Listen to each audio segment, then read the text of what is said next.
ஒரே ஒரு ஊர். அந்த ஊருக்கு பேர் கொடையாளிப்பட்டி. அந்த பேருக்கு தகுந்த மாதிரி தான் அந்த ஊர் மக்களும். யார் வந்து என்ன கேட்டாலும் இல்லைன்னு சொல்லாமல் கொடுப்பாங்க. கொடையாளிகள் நிறைந்த ஊர்.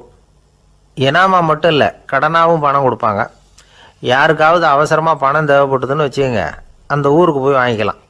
பத்திரம் தேவையில்லை, சாட்சி தேவையில்லை, ஜாமீன் தேவையில்லை, எந்த உத்தரவாதமும் கேட்காம பணம் கொடுத்துருவாங்க. நம்மளால் ஒருத்தனுக்கு பணம் தேவைப்பட்டது. சொந்த பந்தமெல்லாம் கேட்டு பார்த்தா யாரும் கொடுக்குற வழியாக தெரியல. எல்லாரும் அவங்கவுங்க சௌரியத்தை பார்க்குறவங்க, அடுத்தவங்க சௌரியத்தை பற்றி கவலைப்படாதவங்க. இவன் எல்லாரையும் கேட்டு பார்த்துட்டு சோர்ந்து போய் உக்காந்துட்டான். அந்த நேரம் தான் கொடையாளிப்பட்டியை பற்றி கேள்விப்பட்டான். அப்படி ஒரு ஊர் இருக்கிறது தெரிஞ்சதும் அந்த ஊருக்கு வழி கேட்டுக்கிட்டு ஒரு நாள் புறப்பட்டு போனான். வயல்காட்டு வழியாக போக வேண்டியிருந்தது. மெதுவாக நடந்து ஊர் எல்லைக்கு வந்துட்டான். 2 பக்கமும் விவசாய வேலைகள் மும்முரமாக நடந்துக்கிட்டு இருக்குது. ஏர் உழுதுகிட்டு இருக்கிறாங்க. அப்போ அங்கே ஒரு ஆளை பாம்பு கடிச்சுட்டுது. பக்கத்தில் வேலை செஞ்சுக்கிட்டு இருந்தவங்க ஓடி வந்தாங்க. அவசரமாக செய்ய வேண்டிய முதல் உதவியெல்லாம் செஞ்சு பார்த்தாங்க. பலன் இல்லை. அந்த ஆள் செத்து போட்டான். அவன் செத்து விட்டான்னு தெரிஞ்சதும் அவனை தூக்கி வரப்பு மேலே போட்டுட்டு எல்லாரும் அவங்கவுங்க வேலையை கவனிக்க ஆரம்பிச்சிட்டாங்க. அங்கே ஒரு ஆள் இவனை பார்த்து சொன்னான், ஐயா, நீங்கள் போகிற வழியில் இவன் சொந்தக்காரன், இவனுக்கு சோறு கொண்டுகிட்டு வருவான், இவன் இங்கே செத்துட்டான்னு அவங்ககிட்ட சொல்லிவிடுங்க அப்படின்னா. இவனுக்கு ரொம்ப ஆச்சரியம். என்னடா இது, பாம்பு கடிச்சுட்டுதுன்னதும் பதறி அடிச்சுக்கிட்டு ஓடி வந்தாங்க, செத்துட்டான்னதும் பேசாமல் தூக்கி போட்டுட்டு போயிட்டாங்க அப்படின்னு நினச்சிக்கிட்டே நடந்து போகிறான். எதிரில் சோறு கொண்டுக்கிட்டு ஒரு ஆள் வந்தான். இவன் விவரத்தை சொன்னான். அங்கே உங்கள் சொந்தக்காரன் பாம்பு கடிச்சு செத்து போட்டான் அப்படின்னா. அவன் கொஞ்ச நேரம் அமைதியாக நின்னான். அதுக்கப்புறமா அங்கேயே வரப்பில் உட்காந்து கொண்டுகிட்டு வந்த சோத்தை தானே சாப்பிட்டு முடித்தான். பேசாமல் எழுந்திரிச்சு திரும்பி போயிட்டான். கொஞ்சம் கூட பதறல, அழலை. இப்படியும் ஒரு ஊரா அப்படின்னு நினச்சி ஆச்சரியப்பட்டுக்கிட்டே இவன் ஊருக்குள்ளே போனான். ஒரு பெரிய மனுஷனை பார்த்து பணம் கேட்டான். அவரும் இவனோட பேரையும் ஊரையும் மட்டும் விசாரிச்சுக்கிட்டு தேவையான பணத்தை கொடுத்துட்டார். பணத்தை வாங்கிட்ட பிறகு தன்னுடைய மனசை அரிச்சுக்கிட்டு இருந்த அந்த விஷயத்தை பற்றி கேட்டான். ஐயா, வழியில் ஒருத்தன் செத்துட்டான், அவனை அப்படியே தூக்கி வரப்பில் போட்டுட்டு எல்லாரும் வயல்வெளி வேலைகளை பார்த்துக்கிட்டு இருக்கிறாங்களே அப்படின்னா. இதுக்கு அந்த பெரியவர் சொன்னார், ஆமாம், அப்படி தான் செய்வோம். வேலை முடிஞ்சு வீட்டுக்கு திரும்புகிறப்போ அவனை தூக்கிட்டு வந்து அடக்கம் பண்ணிடுவோம் அப்படின்னார். ரொம்ப ஆச்சரியமாக இருக்கே அப்படின்னா. ஏன் உங்கள் ஊரில் யாராவது செத்துட்டா என்ன பண்ணுவீங்க அப்படின்னு கேட்டார். என்ன இப்படி கேட்குறீங்க, எங்கள் ஊரில் எல்லாம் பணத்தை தூக்க விட மாட்டாங்க, ஒப்பாரி வைப்பாங்க, கட்டி புரண்டு அழுது புலம்பி தீர்த்துருவாங்க அப்படின்னா. இவன் பெரியவர் பார்த்தார். அவங்ககிட்ட கொடுத்த பணத்தை லபக்குன்னு பறிச்சுக்கிட்டார். திருப்பி வாங்கிட்டார். இவன் பதறி போய் நிற்கிறான். அவர் சொன்னார், பணத்தையே விட மாட்டேன்னு கட்டுப்பிடிச்சி அழுதா நான் கொடுத்த பணத்தை மட்டும் எப்படி திருப்பி கொடுக்க போகிறேன், போயிட்டு வா அப்படின்னு விரட்டி விட்டாரான். இந்த கதையை நண்பர் ஒருத்தர் சொன்னார். கதை வேடிக்கையாக தெரிஞ்சால் கூட இதில் கருத்து உண்டு. பணம் பிணம் இது ரெண்டையுமே விடுறதுக்கு அவ்வளவு சுலபமாக மனம் வர்றதில்லை.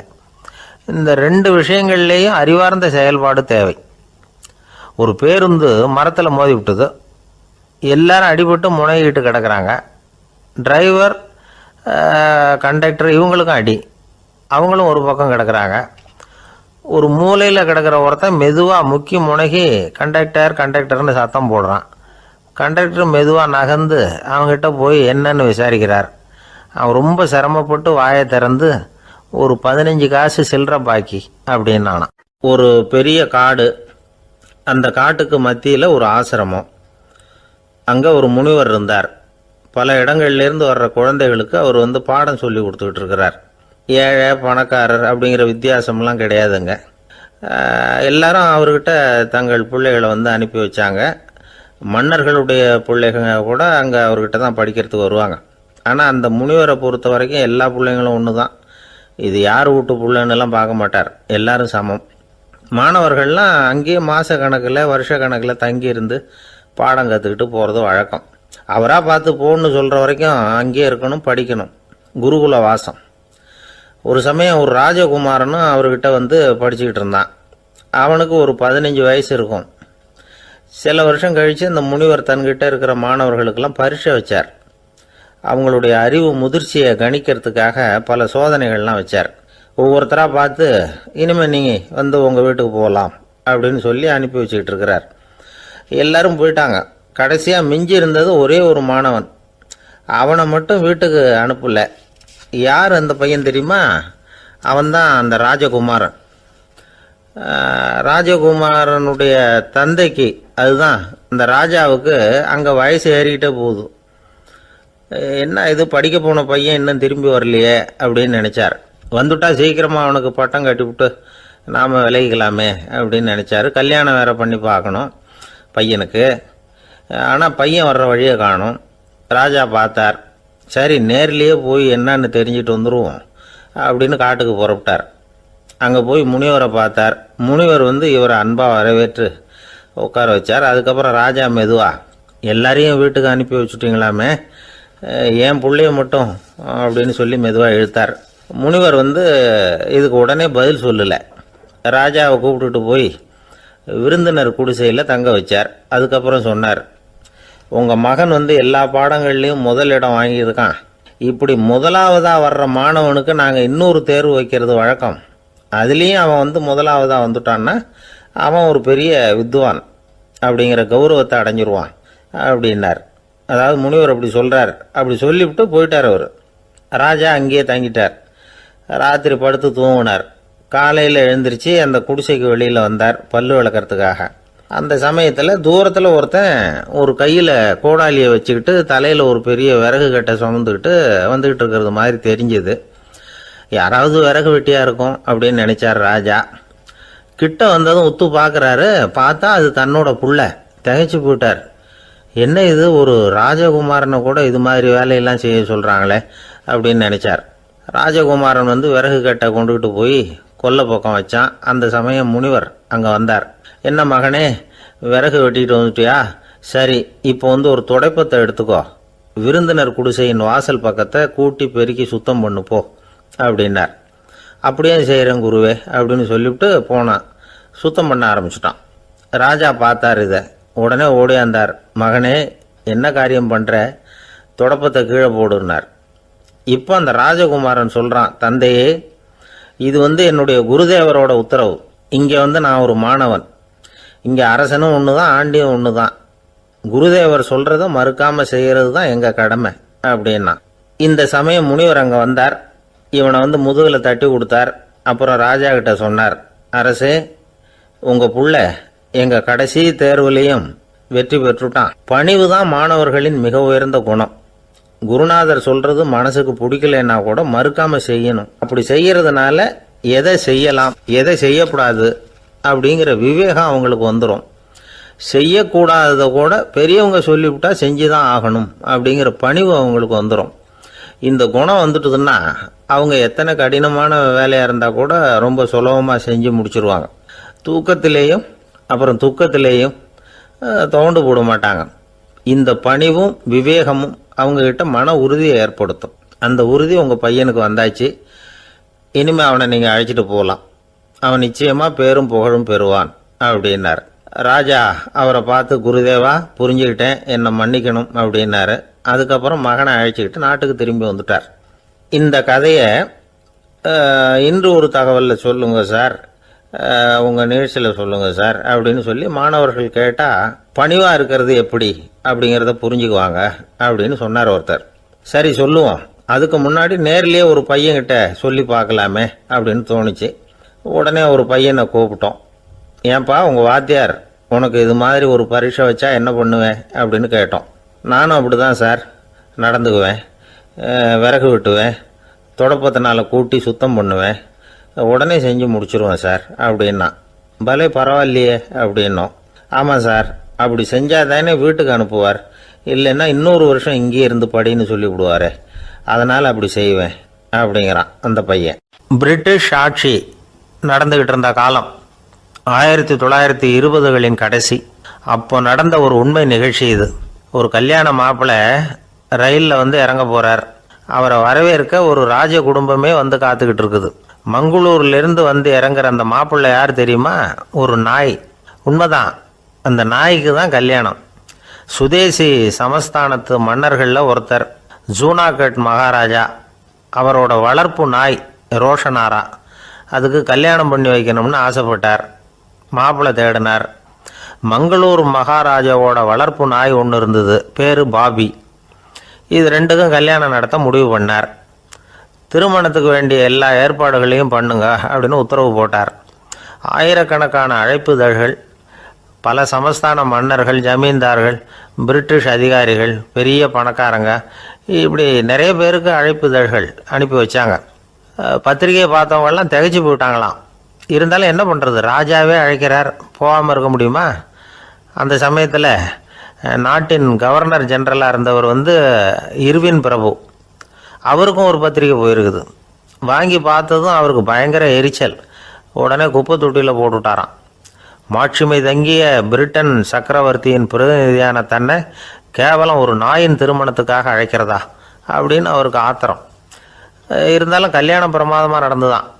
கல்யாணத்தன்னைக்கு பொண்ணுக்கு ஸ்பெஷல் குளியல், தண்ணீருக்கு பதிலாக வாசனை திரவியங்கள், பன்னீர், குளித்ததுக்கு அப்புறம் அலங்காரம், வைர மாலை, முத்து மாலை, ஏகப்பட்ட அலங்காரம்.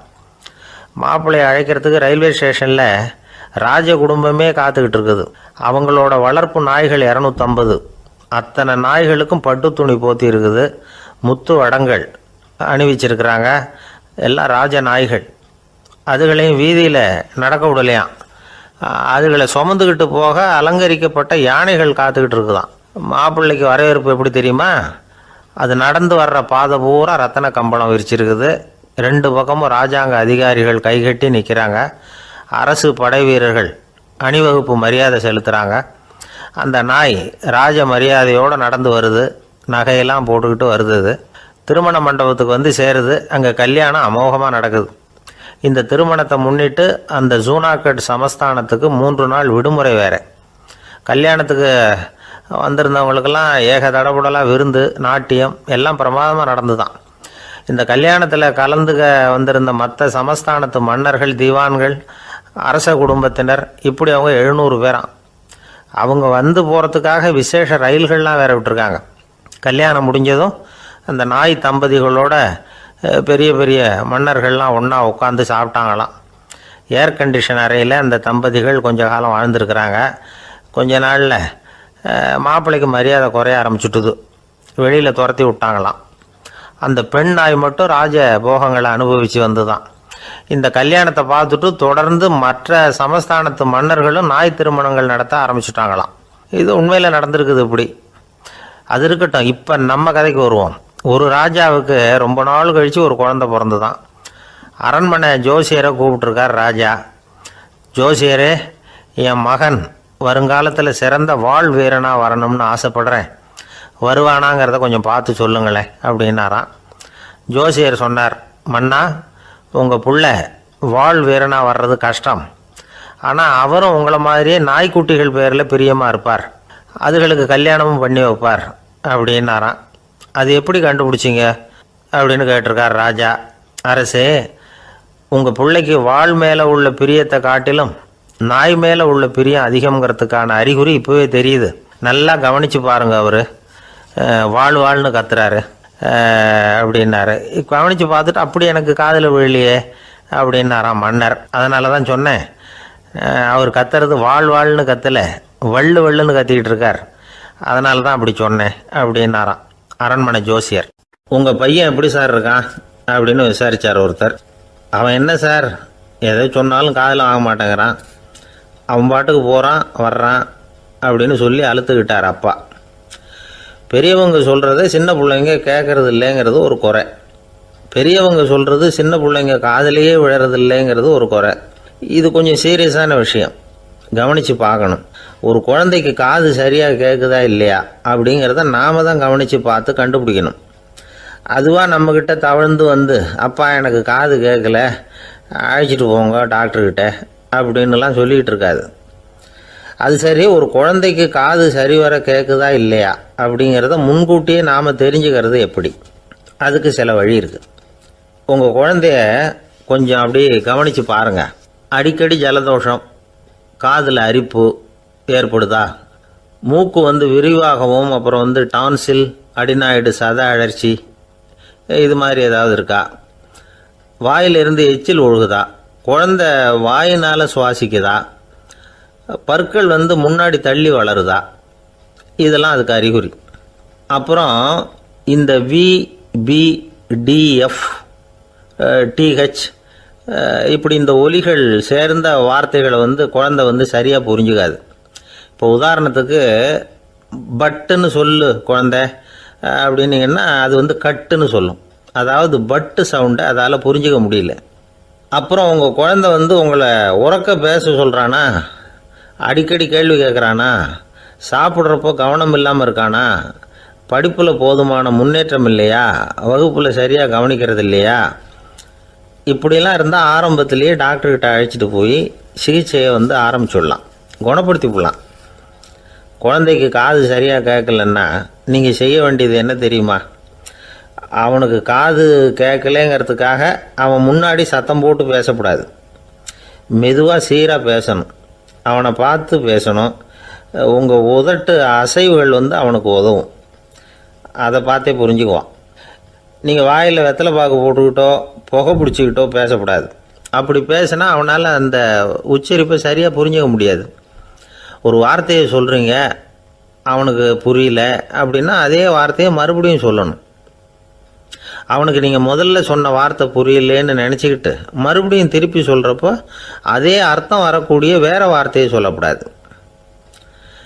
இப்படிலாம் நடந்துக்கிட்டால் அவனுக்கு வந்து மன திடத்தை ஏற்படுத்த முடியும். இல்லைன்னா அவனுக்கு வந்து தாழ்வு மனப்பான்மை வந்துடும். குழந்தைக்கு காது கோளாறுன்னா ஆரம்பத்திலேயே டாக்டர்கிட்ட அழைச்சிட்டு போனால் போதும், குணப்படுத்தி விடலாம். அப்புறம் பார்த்துக்கலாமே அப்படின்னு அலட்சியமாக இருந்துட்டால் தான் கஷ்டம். சில பேர் கோபத்தில் சின்ன பிள்ளைங்க காதை பிடிச்சி திருகிறது உண்டு. இது ரொம்ப தப்பு. காது கையோடு வந்துட்டால் என்ன பண்ணுறது? ஒரு வேடிக்கை கதை, அது கதை தான், நிஜமாக நடந்ததில்லை, அது மாதிரி நடக்காது. ஒரு வேடிக்கைக்காக சொல்லப்படுற கதை. அதாவது ஒரு வீட்டில் அப்பா வந்து அம்மாவை பார்த்து சொல்லிகிட்டு இருக்கார், இதை பாரு, நாளைக்கு காலையில் என்னை சீக்கிரம் எழுப்பி விட்ரு, நான் செங்கல்பட்டு வரைக்கும் போயிட்டு வர வேண்டியிருக்கு அப்படின்னாராம். இதை அவங்க பையன் காதில் வாங்கிட்டு இருக்கான். அப்பாவுக்கு சிரமம் வேண்டாமே அப்படின்னு நினச்சி அவனே காலையில் யாருக்கும் தெரியாமல் எழுந்திரிச்சு புறப்பட்டு செங்கல்பட்டு போட்டான். சாயந்தரமாக திரும்பி வந்தான். அப்பா பையனை காணாமல் அலமோதிக்கிட்டு இருக்கிறார். சாயந்தரமாக பையனை பார்த்ததும் எங்கடா போயிட்டு வந்தேன்னு கேட்டார் கோவமாக. செங்கல்பட்டுக்கு போயிட்டு வந்தேப்பா, நீ வேணா அலைய வேண்டாமேன்னு அப்படின்னா. எதுக்கடா போனேன்னு அதட்டினார். அதான்ப்பா, நீ நேற்று வந்து அம்மா கிட்ட சொல்லிக்கிட்டு இருந்த, அதை காதில் வாங்கினேன், உனக்காக நான் போயிட்டு வந்தேன் அப்படின்னா. உடனே எந்த காதில் வாங்கினேன் அப்படின்னு சொல்லி காதை பிடிச்சி திருகினார். அந்த காது கையோடு வந்துட்டுது. இது நடந்து கொஞ்ச நாள் கழித்து அந்த அப்பாவும் பையனும் கடத்தெருவில் போய்கிட்டு இருக்கிறாங்க. எதிரில் ஒரு நாய் ஓடி வந்தது. அதுக்கு 2 காதும் இல்லை. என்ன இது, இந்த நாய்க்குட்டிக்கு 2 காதும் இல்லை அப்படின்னார் அப்பா. அதுக்கு பையன் சொல்கிறான், அப்பா அது 2 தடவை செங்கல்பட்டுக்கு போயிட்டு வந்துடுவோம் அப்படின்னானா. ஒரு அப்பாவுக்கு 2 பிள்ளைங்க. மூத்தவன் ரொம்ப அடக்கம், அப்பா எது சொன்னாலும் கேட்பான், பெரியவங்களுக்கு கீழ்ப்படிஞ்சு நடப்பான். இளையவன் அப்படி இல்லை, தான் நினச்சதை தான் சொல்லுவான் செய்வான். அடுத்தவங்க சொல்கிறத கேட்க மாட்டான், அடங்கி நடக்க மாட்டான். இந்த 2 பேரில் யாரை வந்து உங்களுக்கு பிடிக்கும்? பெரியவனை தான் பிடிக்கும், ஏன்னா அவன் தான் சொல்கிற பேச்சை கேட்குறவன் அப்படின்னு சொல்லுவீங்க. ஆனால் ஒரு ஞானி என்ன சொல்கிறார் தெரியுமா? ஒரு குழந்தை அதன் அறிவுக்காக மதிக்கப்பட வேண்டுமே தவிர அதனுடைய கீழ்ப்படியும் தன்மைக்காக அல்ல அப்படிங்கிறார். நம்ம குழந்தைகளை வந்து சுயமாக சிந்திக்கிறதுக்கு நாம் விடுறதில்ல, மற்றவங்களை பார்த்து காப்பி அடிக்கிறதுக்கு தான் நாம் அவங்களுக்கு கற்றுக் கொடுக்குறோம். புகழ்பெற்ற மனிதர்கள் சிலருடைய பேரை சொல்லி நீயும் அவர் மாதிரி ஆகணும், இவர் மாதிரி ஆகணும் அப்படின்னு சொல்லிகிட்டே இருக்கிறோம். குழந்தைகள் வந்து தங்களுடைய தனித்தன்மையை வளர்த்துக்கிறதுக்கு நாம் தடையாக இருக்கிறோம். ஒரு குழந்தைகிட்ட அனாவசியமாக வந்து நம்பிக்கையை வளர்த்துடக்கூடாது, எந்த கோட்பாட்டையும் திணிக்கக்கூடாது. நாம் ஏற்கனவே அர்த்தமில்லாத கருத்துக்களையும் கொள்கைகளையும் மனசில் போட்டு நிரப்பி வச்சுருக்கிறோம். இந்த உலகத்துக்கு புதுசாக வந்து சேர்ந்திருக்கிற ஒரு குழந்தையின் தூய்மையான மனசில் நம்ம கருத்துக்களை அறிமுகம் செய்ய அல்லது திணிக்கிறதுக்கு நமக்கு எந்த அதிகாரமும் கிடையாது. ஒரு குழந்தைய நீ இந்த மதத்தை சேர்ந்தவன் அப்படின்னு பிறந்ததுமே ஒரு முத்திரை குத்தி விடுறோம். இது அதோட சுதந்திரத்தை ஆரம்பத்திலேயே கிள்ளி எறிகிறது மாதிரி தான். நீங்கள் ஒரு மதத்தின் வழிமுறைகளை கடைப்பிடிச்சிக்கிட்டு வர்றீங்க, அந்த வழியில் போய்கிட்டு இருக்கிறீங்க, சரி, அதனால் போகிறீங்க. அதுக்காக உங்கள் குழந்தையையும் அதே வழியில் தான் வரணும் அப்படின்னு கட்டாயப்படுத்துறதுக்கு உங்களுக்கு என்ன உரிமை இருக்குது? அந்த குழந்தை சுயமாக சிந்திச்சு ஒரு முடிவுக்கு வரட்டுமே, அதுக்கு நீங்கள் ஏன் தடையாக இருக்கிறீங்க? நமக்கு உண்மையிலேயே நம்ம குழந்தை மேலே அன்பு இருந்தால் இது மாதிரி திணிப்பு வேலைகளை செய்யக்கூடாது. திணிப்பு வேலைகள்லேருந்து குழந்தைகளை காப்பாற்றினா போதும். அதுதான் ரொம்ப முக்கியம். அடுத்த தலைமுறை அற்புதமான தலைமுறையாக உருவாகும். நாம் தான் சாதி மத சங்கடங்களில் மாட்டிக்கிட்டு தவிக்கிறோம். அவங்களாவது சாதி மத வேறுபாடு இல்லாத சமுதாயத்தை பார்க்கட்டுமே, அந்த சௌகரியங்களை அனுபவிக்கட்டுமே. அதுக்கு நாம் என்ன செய்யணும்னா ஒன்றும் செய்யாமல் இருந்தால் போதும். ஒரு குழந்தைகிட்ட நம்ம கருத்தை திணிக்கும் பொழுது என்ன ஆகுது தெரியுமா? அது அவனை அவங்ககிட்ட இருந்தே அப்புறப்படுத்தி விடுது. அவனுடைய தனித்தன்மையை அழிச்சுடுது. அவனை ஒரு எல்லைக்குள்ளே திணிச்சுடுது. இதெல்லாம் அன்புங்கிற பேரால் பெற்றோர்கள் செய்கிற தப்பு. இதெல்லாம் கேட்டுக்கிட்டு இந்த காலத்தில் அப்பா ஒருத்தர் சொன்னார், நான் கருத்துக்களை எல்லாம் என் பையன்கிட்ட திணிக்கிறது இல்லைங்க, ஆனால் அதிகமாக சாப்பிட சொல்லி கட்டாயப்படுத்துவேன் அப்படின்னார். உங்கள் வீட்டு சமையல் அவ்வளோ நல்லா இருக்குமான்னு கேட்டாங்க. நல்லா இருந்தால் நான் ஏன் அவனை சாப்பிட சொல்லி கட்டாயப்படுத்த போகிறேன் அப்படின்னார். ஒரு ஊரில் ஒரு மன்னன் இருந்தான், கொடுங்கோல் மன்னன். நிறைய தொந்தரவு பண்ணிக்கிட்டு இருந்தான். அவன் ஒரு தடவை என்ன பண்ணான் தெரியுமா? ஒரு தப்பும் பண்ணாத ஒரு இளைஞனை பிடிச்சி ஜெயிலில் அடைச்சுட்டான். அந்த பையனோட சொந்தக்காரங்கள்லாம் ராஜா கிட்ட போனாங்க. அவன் ஒரு தவறும் பண்ணலை, அவனை விடுதலை பண்ணுங்க அப்படின்னு கெஞ்சி கேட்டுக்கிட்டாங்க. மன்னன் யோசனை பண்ணான். அந்த இளைஞனை கூப்பிட்டுக்கிட்டு வர சொன்னான். அவனை கொண்டாந்து ராஜா முன்னாடி நிறுத்தினாங்க. இதை பாருப்பா, உன்னை நான் விடுதலை பண்ணுவேன், ஆனால் ஒரு கண்டிஷன். அந்த நிபந்தனையை நீ நிறைவேற்றினா உனக்கு விடுதலை அப்படின்னா மன்னன். சரின்னு ஒத்துக்கிட்டான் பையன். மன்னன் கண்டிஷன் என்னங்கிறத சொன்னான். உங்ககிட்ட ஒரு செம்மறி ஆட்டை கொடுக்க போகிறேன். 1 மாதத்துக்கு அதுக்கு தேவையான தீனியையும் கொடுக்க போகிறேன். 1 மாதம் கழித்து அந்த ஆட்டை எடை போட்டு பார்ப்பேன். அந்த ஆட்டின் எடை கொஞ்சம் கூட கூடி இருக்கக்கூடாது. எடை கூடி இருந்தால் உனக்கு விடுதலை கிடையாது. என்ன சொல்கிற அப்படின்னா. பையனுக்கு ஒன்றும் புரியல, பயமாக போயிட்டுது. குழம்பிக்கிட்டே நின்றுக்கிட்டு இருக்கிறான். சரி, ஒரு நாள் டைம் தரேன், நல்லா யோசனை பண்ணி பார்த்துட்டு நாளைக்கு உன் முடிவை சொல்லு அப்படின்னா மன்னன். பையன் கவலையோடு வெளியில் வந்தான். அங்கே ஒரு பெரியவர் நின்றுக்கிட்டு இருந்தார். அவர்கிட்ட விஷயத்தை சொன்னான். அந்த பெரியவர் இந்த பையனுக்கு காதோட காதாக ஒரு வழியை சொல்லி கொடுத்தார். அதை கேட்டதும் பையன் மறுபடியும் மன்னன் முன்னாடி நின்னா, உங்கள் நிபந்தனையை ஏற்றுக்கிறேன்னு சொன்னான். மன்னன் ஒரு ஆட்டுக்குட்டியையும் அதுக்கு 1 மாதத்துக்கு தேவைப்படுற தீவனத்தையும் கொடுக்கும்படியாக உத்தரவு போட்டான். கொடுத்தாங்க, ஓடிட்டு போயிட்டான். 1 மாதம் தினமும் தவறாமல் அந்த தீவனத்தை ஆட்டுக்குட்டிக்கு போட்டுக்கிட்டு இருக்கிறான். 1 மாதம் கழித்து அந்த ஆட்டை அரண்மனைக்கு ஓட்டிகிட்டு போனான். மன்னன் அதை எடை போட்டு பார்க்குறான். எடை கூடவே இல்லை, அப்படியே தான் இருக்குது. உடனே போட்ட நிபந்தனைப்படி அந்த இளைஞனை விடுதலை பண்ணிவிட்டான். சரி, ஆட்டுக்கு எடை கூடாமல் இருக்கிறதுக்கு அந்த பெரியவர் சொல்லி கொடுத்த யோசனை என்ன அப்படின்னா, அது வேற ஒன்றும் இல்லை. அந்த ஆட்டுக்கு எதிரில் அது கண்ணில் படுற மாதிரி ஒரு ஓநாயை கட்டி போட சொன்னார். அவ்வளவுதான். ஆட்டுக்கு ஓநாய்ங்கிறது பிறவி பகை. ஓநாயை பார்த்தா ஆடு நடுங்க ஆரம்பிச்சிரும், அவ்வளவு பயம். தினமும் அந்த ஆடு பயந்துக்கிட்டே தேனி சாப்பிட்டுது, எடை கூடல. அதுதான் ரகசியம். இது சின்ன பிள்ளைங்களுக்கான ஒரு கதை. இதிலேருந்து தெரிஞ்சிக்க வேண்டிய உண்மை என்னென்னா, நாமெல்லாம் சாப்பிட்றப்ப மனசும் உடம்பும் அமைதியாக இருக்கணும். அப்போ தான் அது உடம்புல ஒட்டும். அவசரத்துலேயும் பயத்துலையும் சாப்பிட்டா அது சரியாக ஜீரணமாகாது. இன்னொரு ராஜா இருந்தார். அவரும் ஒரு இளைஞனை ஜெயிலில் அடைச்சி விட்டார். விடுதலை பண்ணணும்னா ஒரு கண்டிஷன்னார். என்னன்னு கேட்டான். ஒரு ஆட்டுக்குட்டியை அவன் முன்னாடி கொண்டாந்து நிறுத்துவேன், நீ அதுக்கிட்ட ஒரு கேள்வி கேட்கணும், அதுக்கு சரியான பதிலை சொல்லணும். அப்படி செஞ்சுட்டா உனக்கு விடுதலைன்னார். இளைஞன் யோசனை பண்ணி பார்த்தான். சரின்னு ஒத்துக்கிட்டான். அது பிரகாரமே ஆட்டுக்குட்டியை பதில் சொல்ல வச்சுட்டான். என்ன நடந்தது தெரியுமா? ஆட்டுக்குட்டியை கொண்டாந்து நிறுத்தினாங்க. இவன் மெதுவாக அதுக்கிட்ட போனான். அது காதுகிட்ட போய் ஏப்ரலுக்கு அடுத்த மாதம் என்ன மாதம்னு கேட்டான். அது உடனே மேன்னு கத்திச்சு. இவன் விடுதலை ஆயிட்டான்.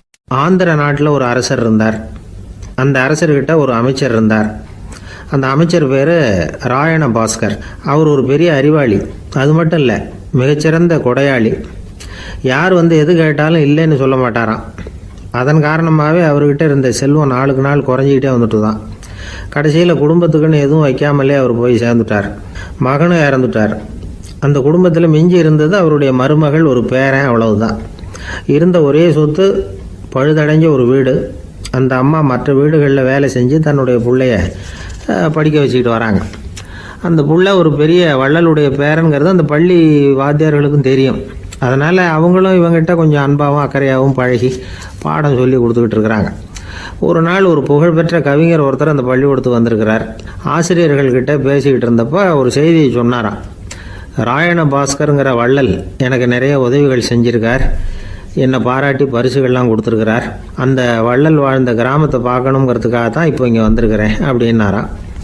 ஆசிரியர் உடனே இந்த பையனை கூப்பிட்டு, இதை பாருங்கள், இவன் யார் தெரியுமா, நீங்கள் குறிப்பிடுகிற அந்த வள்ளலின் பேரன் அப்படின்னு அறிமுகப்படுத்தினாராம். கவிஞரின் கண்களில் ஆனந்த கண்ணீர். அந்த பரவச நிலையிலேயே அந்த வள்ளலை பற்றி கவி பாட ஆரம்பிச்சுட்டாராம். இந்த சின்ன பையன் அதை கேட்டிருக்கிறான். உடனே என்ன பண்ணான் தெரியுமோ, தன் கையில் அணிஞ்சிருந்த ஒரு பொன் வளையலை கழட்டி அந்த கவிஞருக்கு பரிசாக கொடுத்துட்டானான். எல்லாருக்கும் ஆச்சரியம். தாத்தா இருக்கும் நிலையில் கொடுத்தார், பேரன் இல்லாத நிலையிலையும் கொடுக்குறான். பையனை எல்லாரும் பாராட்டினாங்களாம். இருந்தாலும் அவனுக்குள்ள ஒரு பயம் எதுவும் ஆரம்பமாச்சு. பள்ளிக்கூடம் விட்டு வீட்டுக்கு வரும்பொழுது அந்த பயம் இன்னும் அதிகமாயிட்டுது. அம்மா என்ன சொல்லுவாங்களோ தெரியலையே, ஏதோ திடீர்னு தோணிச்சு வளையல கட்டி கொடுக்கணும்னு கொடுத்துட்டோம். குடும்பம் இருக்கிற நிலையில் இப்படி நான் செஞ்சது தப்பா, வீட்டு செலவுக்கே அம்மா எவ்வளவு கஷ்டப்படுறாங்க, வீட்டுக்கு போனதும் என்ன நடக்குமோ தெரியலையே அப்படின்னு நினச்சி பயந்துக்கிட்டே அவன் வீட்டுக்குள்ளே அடி எடுத்து வைக்கிறான். அம்மா கூப்பிட்டு சாப்பாடு போட்டாங்க. அவங்க கண்ணில் படக்கூடாதுங்கிறதுக்காக ஒரு கையை பின்னாடி மறைச்சிக்கிட்டே இருந்தான். அம்மா இதை கவனிச்சிட்டாங்க. ஏய், உன் கையை ஏன் அப்படி வச்சிருக்கிற, உன் கைக்கு என்னாச்சு, ஏதாவது அடிபட்டு போச்சா அப்படின்னு கேட்டுக்கிட்டே கையை எடுத்து பார்க்குறாங்க. வளையல காணலை. வளையல் எங்கே அப்படின்னு கேட்குறாங்க. இவன் தயங்கிக்கிட்டே நடந்ததை சொல்கிறான். அதை கேட்டதும் அந்த அம்மாவோட முகம் கோபத்தால் சவுந்து போச்சான். முட்டாளே, என்ன காரியம் பண்ண அப்படின்னு கன்னத்தில் அரைஞ்சிட்டாங்களாம். அம்மா, என்னை அடிக்காத, ஏதோ தெரியாமல் தப்பு பண்ணிட்டேன் அப்படின்ட்டுருக்கான். மகனே, வளையலை கொடுத்ததுக்காக நான் உன்னை அடிக்கலை அப்படிங்க, பின்ன எதுக்கு அடித்தேன்னு கேட்டிருக்கான். உன் பாட்டனார் ஒரு பெரிய வள்ளல், அவர் எதையும் பாதி வேலையை செய்யறதில்ல, அவருடைய பேரை நீ அரைகுறை வேலை செஞ்சுட்டு வந்திருக்கிற அப்படின்னாங்களாம். என்னம்மா சொல்கிறேன்ருக்கான். நீ ஒரே ஒரு வளையலை மட்டும்தானே கட்டி கொடுத்துருக்குற, கொடுக்குறதா இருந்தால் ரெண்டையும் சேர்த்துல கொடுத்துருக்கணும், அதுதானே உங்கள் தாத்தாவுக்கு பெருமை அப்படின்னாங்களாம். அம்மா, தெரியாமல் இப்படி செஞ்சுட்டேன், உங்கள்கிட்டையும் அரை வாங்கிட்டேன் அப்படி இப்படின்னு அவன் சொல்லியிருக்கிறான். இப்போ அம்மா கொஞ்சம் இருங்க, அந்த கவிஞர் இன்னைக்கு நம்ம ஊரில் தான் தங்கியிருப்பார், நாளைக்கு காலையில் தான் அவர் எங்கே இருக்காருன்னு விசாரித்து இன்னொரு வளையலையும் கொடுத்துட்றேன் அப்படின்ட்டுருக்கான். மகனே, நல்ல செயல்களையெல்லாம் நாளைக்குன்னு ஒத்தி போடாத, நாளைக்கு என்ன நடக்குங்கிறது யாருக்கு தெரியும், இப்போவே போ, எங்கே இருக்காருன்னு பாரு அப்படின்ட்டுருக்காங்க. மகன் புறப்பட்டான். பள்ளி ஆசிரியர்கிட்ட போய் கேட்டானா அந்த கவிஞர் எங்கே இருக்காருன்னு. அவர் சொன்னாராம். உடனே போய் அவர் இருக்கிற இடத்துல கதவை தட்டியிருக்கான். ராத்திரி நேரத்தில் இவனை கண்டதும் அவருக்கு ரொம்ப ஆச்சரியம். இவன் இன்னொரு கை வளையலையும் எடுத்து நீட்டியிருக்கான். அவர் திகைச்சு போய் நிற்கிறார். அவரால் என்ன பண்ணுறதுன்னே தெரியல. ஆனந்த கண்ணீர். இது பெரியவர்கள் கூற கேட்ட ஒரு வரலாறு.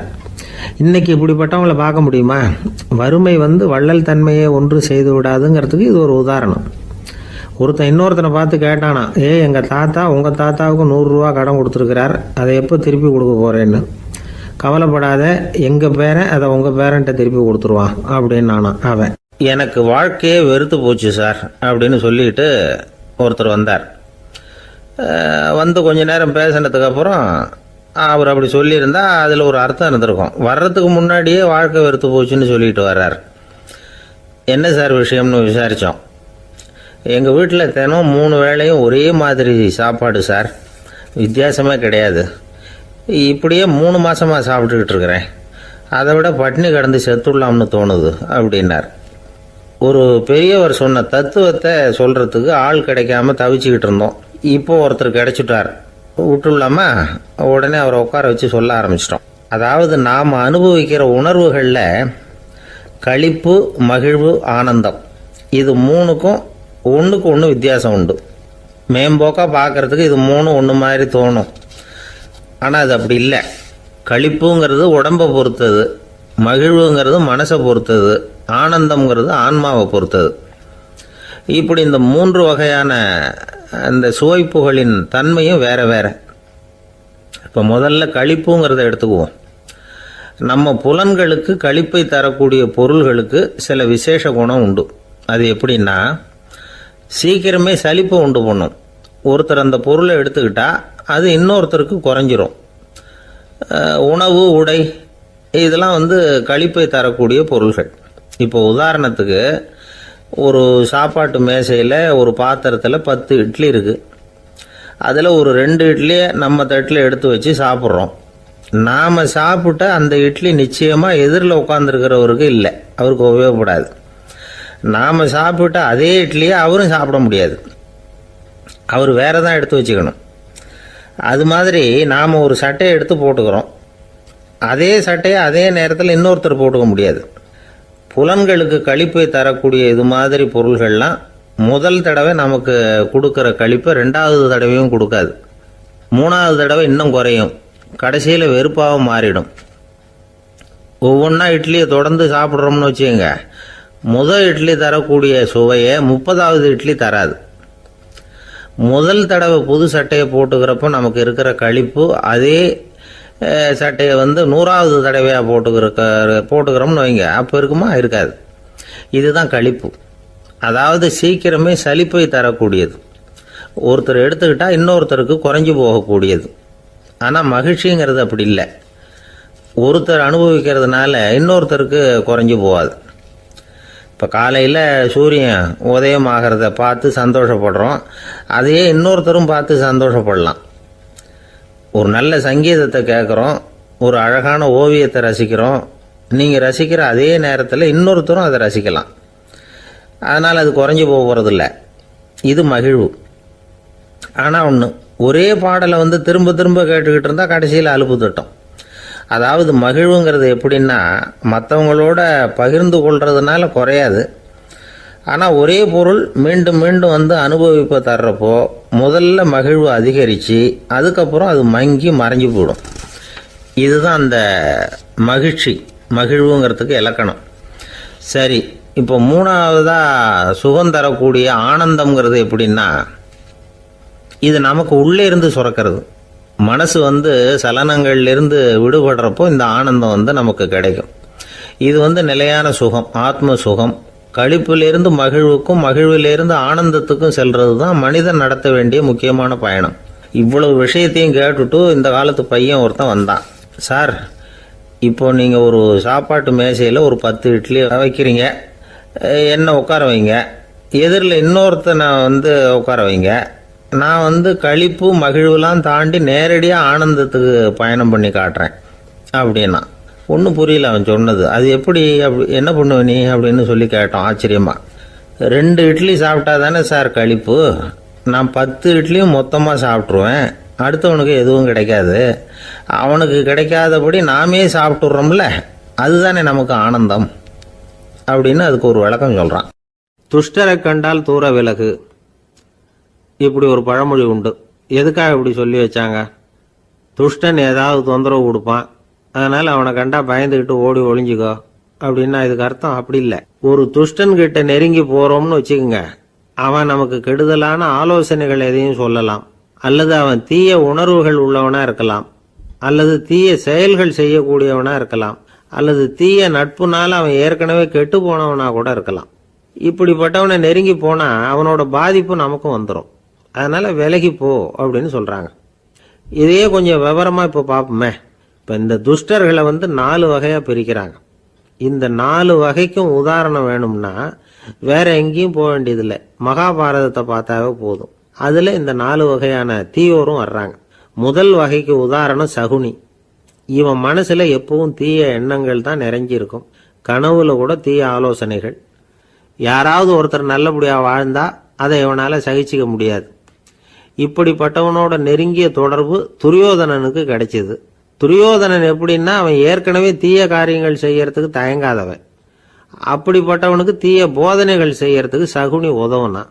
இந்த 2 பேரோட சகவாசம் இன்னொருத்தனுக்கு கிடைச்சது. அவன் யாருன்னா துச்சாதனன். அவன் தீய நடத்தை உள்ளவன். இந்த 3 பேரும் ஒன்னு சேர்ந்தா என்னத்துக்கு ஆகும்? உலகமே கெட்டு போடும்ல. இந்த 3 துஷ்டர்களோட நல்லவன் ஒருத்தன் சேர்ந்தான். அவன் தான் கர்ணன். கர்ணன் இயல்பாவே உத்தம குணம் உள்ளவன். அவன் நல்லவங்களோட சேராம இப்படிப்பட்ட கெட்டவங்க கிட்ட நட்பு வச்சுக்கிட்டான். அதனால அவனும் தீய செயல்களில் ஈடுபடுறது மாதிரி ஆயிடுது. துரியோதனனுடைய நண்பனா அவனுடைய ஆதரவுல வளர்ந்ததுனால அவனுக்கு துணையா இருக்க வேண்டி இருக்குது அப்படின்னா. நட்பு உரிமையினால உதவி புரிய வேண்டியது சரிதான், அது தப்புன்னு சொல்ல முடியாது. இருந்தாலும் தீய செயல்களுக்கு உதவி செய்யறது சரியில்லை. புத்தி பலம் புஜ பலம் எல்லாம் இருந்தா கூட தெய்வ பலம் இல்லைன்னா ஜெயிக்க முடியாது. கர்ணன் மகா வீரன், இருந்தாலும் கடைசியில் அவன் கதி என்னாச்சு? அவங்ககிட்ட எல்லா நல்ல குணங்களும் இருந்தது, இருந்தாலும் ஏன் இப்படி ஆச்சு? தீயவர்களுடைய சேர்க்கை தான் காரணம். அவங்களோட சேர்ந்ததுனால இவனையும் அப்படியே நினைக்க ஆரம்பிச்சுட்டாங்கல்ல. 4 வகை துஷ்டர்கள்ல இவனும் ஒரு வகை. அப்படின்னு சொல்ல ஆரம்பிச்சிட்டாங்க. அதாவது தீய ஆலோசனைக்கு சகுனி, தீய உணர்வுகளுக்கு துரியோதனன், தீய செய்கைக்கு துச்சாதனன், தீய நட்புக்கு கர்ணன், இப்படி உதாரணமாயிட்டான். அதனாலதான் துஷ்டரை கண்டால் தூர விலகு அப்படின்னு சொன்னாங்க. அது புராண காலம். இப்பெல்லாம் நிலைமை கொஞ்சம் வேற விதமா இருக்குது. அன்னைக்கு ஒரு நாள் அப்படிதான் ஒரு காட்டு பாதையில யாரோ ஒருத்தர் அடிபட்டு கிடந்தார். யாரோ ஒரு துஷ்டன் அவனை அடிச்சு போட்டுட்டு போயிட்டான் போல இருக்கு.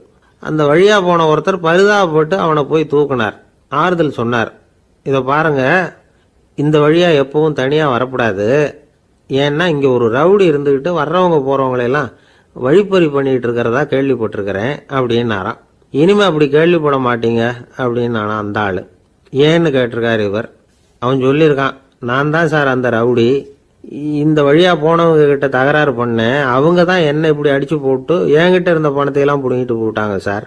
காலம் ரொம்ப கெட்டு போச்சு அப்படின்னு நானா ரொம்ப பரிதாபமா. ஒரு மனுஷனை பார்த்து என்கிட்ட வாலாட்டாதே அப்படின்னு சொன்னா அவன் நம்மகிட்ட ஏதோ வம்புக்கு வர்றான்னு அர்த்தம். ஒரு நாயை பார்த்து யாரும் என்கிட்ட வாலாட்டாதே அப்படின்னு சொல்றது இல்லை. ஏன்னா நாய் வாலாட்டுனா அது நம்மகிட்ட தன்னுடைய நன்றியை தெரிவிக்கிறதாக நினைச்சுக்கிட்டு இருக்கிறோம். ஆனால் அது அப்படி இல்லை அப்படின்னு சொல்றாங்க அது சம்பந்தமான நிபுணர்கள். ஒரு நாய் தன்னுடைய வாலை இந்த பக்கமும் அந்த பக்கமுமா இப்படியும் அப்படியும் ஆட்டிக்கிட்டு இருந்தா அது பதட்டத்தில் கூட இருக்கலாம். நாய் நட்பா இருந்தாலும் வாலாட்டும், ஆத்திரத்தில் இருந்தாலும் வாலாட்டும், கோபத்தில் இருந்தாலும் வாலாட்டும், குழப்பத்தில் இருந்தாலும் வாலாட்டும், மகிழ்ச்சியா இருந்தா கூட அது வாலாட்டும். அதை நாம் தப்பா புரிஞ்சுக்கிட்டு அதுகிட்ட போய் மாட்டிக்கக்கூடாது. நாயை பற்றி எனக்கு நல்லா தெரியும் அப்படின்னு சொல்றவங்க கூட அதுகிட்ட கடி வாங்கிட்டு நிற்கிறது உண்டு. நிபுணர்கள் என்ன சொல்றாங்க தெரியுமா? எப்பவுமே நாய்கள் திடீர்னு கடிச்சு விடுறதில்ல. கடிக்கிறதுக்கு முன்னாடி சில அறிகுறிகளை காட்டும். அதை சரியாக புரிஞ்சுக்கிட்டோம்னா தப்பிச்சுக்கலாம். ஒரு வீட்டுக்கு போகிறீங்க, அங்கே புதுசாக ஒரு நாயை பார்க்குறீங்க, உடனே அதுகிட்ட போய் குனிஞ்சு சிரிச்சுக்கிட்டே அது தலையில் தட்டுறீங்க. இது ரொம்ப தப்பான். ஒரு நாய் இன்னொரு நாயை நேருக்கு நேர் பார்த்து பல்ல காட்டுனா அது தன்னுடைய தன்முனைப்பை காட்டுதுன்னு அர்த்தமா. உன்னை விட நான் பெரியவன் அப்படின்னு சொல்லுதுன்னு அர்த்தம். அதனால் நீங்கள் அது மாதிரி கிட்ட போய் சிரிக்கிறோம் அப்படின்னு நினச்சிக்கிட்டு பல்ல காட்டினா உங்களையும் எதிரியாக நினச்சிரும். இன்னொரு விஷயம் என்னென்னா, தலையில் தட்டுனா நாய்க்கு பிடிக்காது. அது தன்னை அடக்கிறதாகவும் அச்சுறுத்துறதாகவும் நினச்சிக்கிட்டு இருக்கும். சரி, அப்படின்னா புதுசாக ஒரு இடத்துல அல்லது வீட்டில் நாய்க்குட்டியை பார்த்தா என்ன பண்ணுறது? நீங்கள் சும்மா இருங்க, அதுவாக கிட்ட வரட்டும். அதுக்கப்புறம் அதுக்கிட்ட கனிவாக பேசுங்க. கன்னம், மார்பு, தோல் இங்கெல்லாம் தட்டலாம், தப்பு இல்லையா? தலையில் தான் தட்டப்படாதான். ஒரு நாய் உங்களை நோக்கி ஓடி வருது, நீங்களும் ஓடுனா அது துரத்த ஆரம்பிச்சிடும். அசையாமல் சில மாதிரி நின்றுடுங்க, அது கிட்ட வராது. அதுக்கு ஆர்வம் இல்லாமல் போயிடும். ஒரு தெருவில் சின்ன பிள்ளைங்க நிறைய பேர் விளையாடிக்கிட்டு இருக்கிறாங்க. அப்போ சில நாய்கள் அங்கே ஓடி வருது. எல்லாரும் ஓடினாங்க. அப்படி ஓடுறப்போ ஒரு பையன் கால் தடிக்க கீழே விழுந்துட்டான். என்னாச்சு தெரியுமா? துரத்திட்டு வந்த நாய்கள்லாம் கீழே விழுந்தவன ஒன்றும் செய்யலை, அவன்கிட்டே போகல. ஓடிக்கிட்டு இருந்தாங்கல்ல பசங்க, அவங்கள துரத்திக்கிட்டு அவங்க பின்னாடி ஓடிச்சான். அதுதான் நாய்களுடைய சுபாவம். ஒரு நாய் நம்மளை நேருக்கு நேர் முறைச்சி பார்க்குதுன்னு வச்சுங்க, நாமளும் அதை முறைச்சி பார்க்கக்கூடாது. நாம் வேறு பக்கம் எங்கேயாவது பார்க்க ஆரம்பிச்சிடணும். ஒரு நாய் கோபமாக இருந்ததுன்னா அதோட வால் உறுதியாக நேராக நிற்கும். ஒரு நாய் பணிந்து போனால் அல்லது பயந்து போனால் அது தன்னோட வாலை காலுக்கு நடுவில் வச்சுக்கும். ஒரு நாய் நம்மளை பார்த்து பயந்து நிற்கிதுன்னு வச்சுங்க, அதனால் நமக்கு ஆபத்து இல்லைன்னு நினச்சிடக்கூடாது. உங்களை பார்த்துட்டு ஒரு நாய் ஒடுங்குச்சுன்னா நீங்கள் விலகி போயிடணும் அப்படின்னு அது நினைக்குது. நிறைய பேர் பயந்து போன நாயால் கடிபடுறாங்க. இவன் நம்மளை விட பெரிய ஆள், மாட்டிக்கிட்டோம், வேற வழி இல்லை அப்படிங்கிற நினப்பில் தான் நாய் கடிக்க ஆரம்பிக்குதான். இதே மாதிரி சங்கிலியால் கட்டி போடப்பட்டிருக்கிற நாயும் ஆபத்தானது தான். தொடர்ந்து கட்டி போட்டிருந்தா காலப்போக்கில் அது ஒரு மாதிரி ஆகிடும். நாய் குழந்தைகளை கடிக்காது அப்படின்னு சில பேர் சொல்லுவாங்க. அதுவும் ஒரு தவறான நம்பிக்கை. அதனால் சின்ன குழந்தைகளை தனியாக நாயோட விளையாட விடக்கூடாது. ஆகக்கூடி நாயை பற்றி நிறைய விஷயம் புரிஞ்சுக்க வேண்டியிருக்குது. ஒருத்தர் தன்னுடைய நண்பர் வீட்டுக்கு போயிருந்தார். அவசியம் எங்கள் வீட்டில் சாப்பிட்டுட்டு தான் போகணும் அப்படின்னு ரொம்ப அன்பாக சொல்லிவிட்டார். அதை மீற முடியல இவரால். சரின்னு உட்காந்துட்டார். சாப்பாடு போட்டாங்க, சாப்பிட ஆரம்பித்தார். அவங்க வீட்டில் கட்டி போட்டிருந்த நாய்க்குட்டி இவர் சாப்பிட்றத முறைச்சி பார்த்துது. ஏன் இப்படி என்ன இது முறைச்சி பார்க்குது உங்கள் வீட்டு நாய்க்குட்டி அப்படின்னு இவர் கேட்டார். அப்போ அவங்க சொன்னாங்களாம், அதுகிட்ட ஒரு கெட்ட பழக்கம்ங்க, தன்னோட தட்டில் யார் சாப்பிட்டாலும் அது அப்படி தான் முறைச்சி பார்க்கும் அப்படின்னாரா அவர். இன்றைக்கு பல பேர் உயில் எழுதி வைக்கிறாங்கல்ல. இந்த உயில்னா என்ன? அதாவது ஒரு நபர் தனக்கு பின்னாடி தன்னுடைய சொத்துக்கள் யாருக்கு போய் சேரணும்னு நினைக்கிறாரோ அந்த நினைப்பை சட்டப்படி உறுதிப்படுத்துறது தான் உயில். சரி, உயிலை யார் எழுதலாம்? 18 வயசு பூர்த்தியான யாரும் உயில் மூலமாக சொத்துக்களை விநியோகிக்கலாம். கண் பார்வை இல்லாதவங்க, காது கேளாதவங்க, வாய் பேச முடியாதவங்க, இவங்கெல்லாம் கூட உயில் எழுதி வைக்கலாம். புத்தி சுவாதீனம் இல்லாதவங்க கூட சில சமயம் புத்தி தெளிவாக இருந்தால் உயில் எழுதலாமா. குடிபோதையில் இருக்கிறவங்க, தாங்கள் என்ன செய்கிறோங்கிறது தெளிவாக அறிய முடியாதவங்க, நோய் நொடியில் இருக்கிறவங்க, இவங்கெல்லாம் உயில் எழுத முடியாது. ஒருத்தரை நிர்பந்தப்படுத்தி ஏமாற்றி அல்லது சுய நினைவில்லாத ஒருத்தர்கிட்ட எழுதி வாங்கி வைக்கிற உயில் செல்லாது. உயிலை இந்த முறையில் தான், இந்த படிவத்தில் தான் எழுதணும்னு சட்டத்தில் விதி எதுவும் கிடையாது. இதுக்கு முத்திரை கட்டணமும் கிடையாது. உயிலை வெற்று காகிதத்தில் எழுதலாம். அச்சடிக்கணும், டைப் அடிக்கணுங்கிற அவசியம் கூட இல்லை. கையாலேயே கூட எழுதலாம். எழுதி இருக்கிறது புரியணும், அவ்வளவுதான்.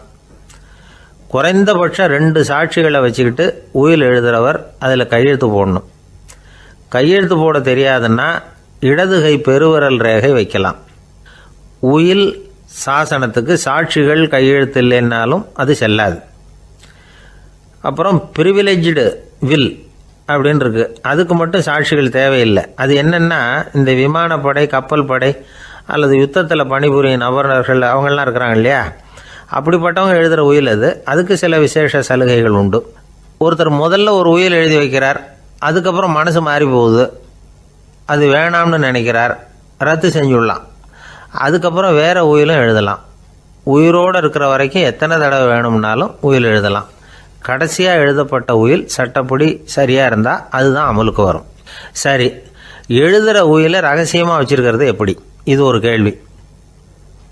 இதுக்கு என்ன செய்யணும்னா, ஒருத்தர் உயிலை எழுதினதுக்கு அப்புறம் அவர் தானாவோ அல்லது அங்கீகரிக்கப்பட்ட முகவர் மூலமாகவோ, அதாவது ஒரு ஏஜெண்ட் மூலமாகவோ, ஒரு கவரில் போட்டு சீல் வச்சு கவர் மேலே தன்னுடைய பெயரை எழுதி அல்லது அந்த ஏஜெண்ட் பெயரை எழுதி கவர் மேலே என்ன அடக்கம் செய்யப்பட்டிருக்கு, உள்ளே என்ன இருக்குது அப்படிங்கிற விவரம்லாம் எழுதி சார் பதிவாளர்கிட்ட ஒப்படைக்கலாம். இதுக்கு கட்டணம் உண்டு. அதுக்கப்புறம் எப்போ தேவைப்படுதோ அப்போ ஒரு மனு கொடுத்து அந்த கவரை திரும்ப வாங்கிக்கலாம். இப்போ எழுதுகிற உயிலை இவ்வளவு நாளுக்குள்ளே பதிவு செய்யணுங்கிற கால வரையறை உண்டா அப்படின்னு ஒரு கேள்வி வரலாம் இல்லையா? எப்போ வேணும்னாலும் பதிவு செய்யலாம். நம்மால் ஒருத்தர் ஒரு நாள் ரொம்ப அவசரமாக வந்தார். இந்த உயில் எழுதுறது சம்பந்தமாக பூரா விவரமாக எனக்கு உடனே தெரியணும்னார். நான் உடனே அவரை வக்கீல் ஒருத்தர்கிட்ட அழைச்சிட்டு போனேன். இவர் அவர்கிட்ட எல்லா விவரமும் கேட்டு தெரிஞ்சுக்கிட்டார். ரொம்ப தேங்க்ஸ்ன்னு சொல்லிவிட்டு 2 பேரும் வெளியில் வந்தோம். அதுக்கப்புறம் இவர்கிட்ட கேட்டேன், ஆமாம் இவ்வளவு விவரமாக கேட்குறீங்களே, உங்களுக்கு எத்தனை பிள்ளைங்க சார் அப்படின்னு கேட்டேன். 6 பேர் சார் அப்படின்னார். சரி, இருக்கிற சொத்து எவ்வளவுன்னு கேட்டேன். அதை இனிமே தான் சம்பாதிக்க போகிறேன் அப்படின்னார். ஒரு ஊரில் ஒரு மன்னர் இருந்தார். அழகான அரண்மனையில் அவர் இருந்தார். அந்த அரண்மனையை விட அழகாக ஒரு மாளிகையை அந்த ஊர்லேயே வேற ஒருத்தன் கட்டியிருந்தான். அப்படி கட்டி முடித்ததில் அவனுக்கு ரொம்ப பெருமை. எத்தனையோ செல்வந்தர்கள்லாம் பார்த்துட்டு, இந்த மாளிகையை விலைக்கு கொடுத்துட்றியா, எவ்வளவு விலை சொன்னாலும் சரி நாங்கள் வாங்கிக்கிறதுக்கு தயாராக இருக்கோம் அப்படின்னு சொல்லி கேட்டு பார்த்துட்டாங்க. நான் இதை விற்கிறதுக்கு தயாராக இல்லை அப்படின்னு சொல்லிவிட்டான். அவ்வளவு சிறப்பாக கலை அம்சத்தோடு அதை கட்டி முடிச்சிருக்கிறான். அதுவே ஒரு பெரிய அரண்மனை மாதிரி இருந்ததுன்னா பார்த்துங்களேன். சுற்றிலும் அழகான பூந்தோட்டம். ஒரு நாள் அவன் எங்கேயோ வெளியூர் போயிட்டு திரும்பி வந்துக்கிட்டு இருக்கிறான். அப்போது அந்த மாளிகை தீப்பெட்டி எரிஞ்சிக்கிட்டு இருக்கு. பதறி போட்டான். விலைக்கு கேட்டவங்க யாராவது இதை செஞ்சுருக்கணும், இல்லைன்னா மன்னரே செய்த சதியே என்னவோ, இப்படிலாம் அவனுக்கு சந்தேகம். ஒரு மூலையில் உட்காந்து அழ ஆரம்பிச்சிட்டான். அந்த சமயத்தில் அவனுடைய மகன் அங்கே ஓடி வந்தான். அப்பா அழாதீங்க, இதை நான் நேற்று ராத்திரியே நம்ம ஊர் மன்னருக்கு விற்றுட்டேன். இதை கட்டி முடிக்க நமக்கு எவ்வளவு செலவாச்சோ அதை போல் 3 மடங்கு விலைக்கு விற்றுட்டேன், கவலைப்படாதீங்க, இதை விட அழகான மாளிகையை நாம் புதுசாக கட்டிக்கலாம்னா. இதை கேட்டதும் அழுதுகிட்டு இருந்தவன் அழுகையை நிறுத்தினான், சிரிக்க ஆரம்பிச்சிட்டான். இதே இடத்த நான் மன்னர்கிட்ட இருந்து விலைக்கு வாங்குவேன், இதை விட அழகான மாளிகையை கட்டுவேன் அப்படின்னு சுற்றி நின்று எல்லார்கிட்டையும் சொல்லிக்கிட்டு இருந்தான். இந்த சமயத்தில் அவனோட இளைய மகன் ஓடி வந்தான். அப்பா, அண்ணன் சொன்னதெல்லாம் சரிதான், மன்னர்கிட்ட விலை பேசினதெல்லாம் உண்மைதான், ஆனால் விற்றது பேச்சு அளவில் தான். இனிமேல் தான் பத்திரம் வாங்கணும், எழுதணும், நீங்கள் கையெழுத்து போடணும், பதிவு பண்ணணும், மன்னர்கிட்ட பணம் வாங்கணும். அதுக்காகத்தான் உங்களை எதிர்பார்த்துக்கிட்டு இருந்தோம். அதுக்குள்ளே இப்படி ஆயிட்டுதுன்னா. இப்போ சிரிச்சுக்கிட்டு இருந்தாவன் சிரிப்பை நிறுத்தினான். மறுபடியும் குழந்தை மாதிரி அழ ஆரம்பிச்சுட்டான். இது ஒரு சம்பவம். இதிலிருந்து என்ன தெரியுது? அந்த அழகான மாளிகை தன்னுடையது அப்படின்னு நினைக்கும் பொழுது அவனுக்கு அழுகை வந்தது. அது தன்னுடையது இல்லை அப்படின்னு நினைக்கிற போது சிரிப்பு வந்தது. மறுபடியும் அது தன்னுடையது தான் அப்படிங்கிற உணர்வு வரும்பொழுது அழுகை. எது எதிலிருந்து நீ நீங்கி இருக்கிறாயோ அது அதிலிருந்து உனக்கு துன்பம் இல்லை அப்படிங்கிறார் திருவள்ளுவர். இந்த உடம்பு என்னுடையதில்லை அப்படிங்கிற உணர்வு வந்துட்டா அது ஒரு பெரிய நிலை. அந்த நிலை வரணும். எல்லாத்தையும் பயன்படுத்திக்கலாம், ஆனால் பற்றில் விழுந்துடக்கூடாது. உலகத்தில் இருங்கள், ஆனால் உலகத்தவராக இருக்காதீர்கள். உலகிற்குள் இருங்கள், உலகம் உங்களுக்குள் வந்துவிட அனுமதிக்காதீர்கள். விலகி இருங்கள், விழித்திருங்கள், மௌனமாய் பார்த்திருங்கள் அப்படிங்கிறது சான்றோர் கருத்து. செய்ய வேண்டிய கடமையிலிருந்து விலகி இருக்கிறவர்கள் நம்மகிட்ட நிறைய பேர் உண்டு. அப்படிப்பட்ட ஒருத்தர் டாக்டர்கிட்ட போனார். டாக்டர், நான் ஒரு கவர்மெண்ட் ஆஃபீஸில் வேலை பார்க்குறேன், எனக்கு ஒரே அசதியாக இருக்குது, என்னை சோதிச்சு பாருங்கள், ஆலோசனை சொல்லுங்கள் ஏதாவதுன்னார். டாக்டர் அவரை பரிசோதனை பண்ணி பார்த்துட்டு சொன்னார், இதோ பாரு, உனக்கு இப்போ தேவைப்படுறது முழு ஓய்வு. நீ எவ்வளவு சீக்கிரமாக ஆஃபீஸுக்கு போறியோ அவ்வளவுக்கு உனக்கு நல்லது அப்படின்னாராம். ஒரு ஊரில் ஒரு ஆள் இருந்தான். கற்பனையிலேயே காலத்தை கடத்திக்கிட்டு இருந்தான். ஒரு நாள் ஒரு மரத்தடியில் உட்காந்துருந்தான். அவனுக்கு பசிக்கிற மாதிரி தெரிஞ்சுது.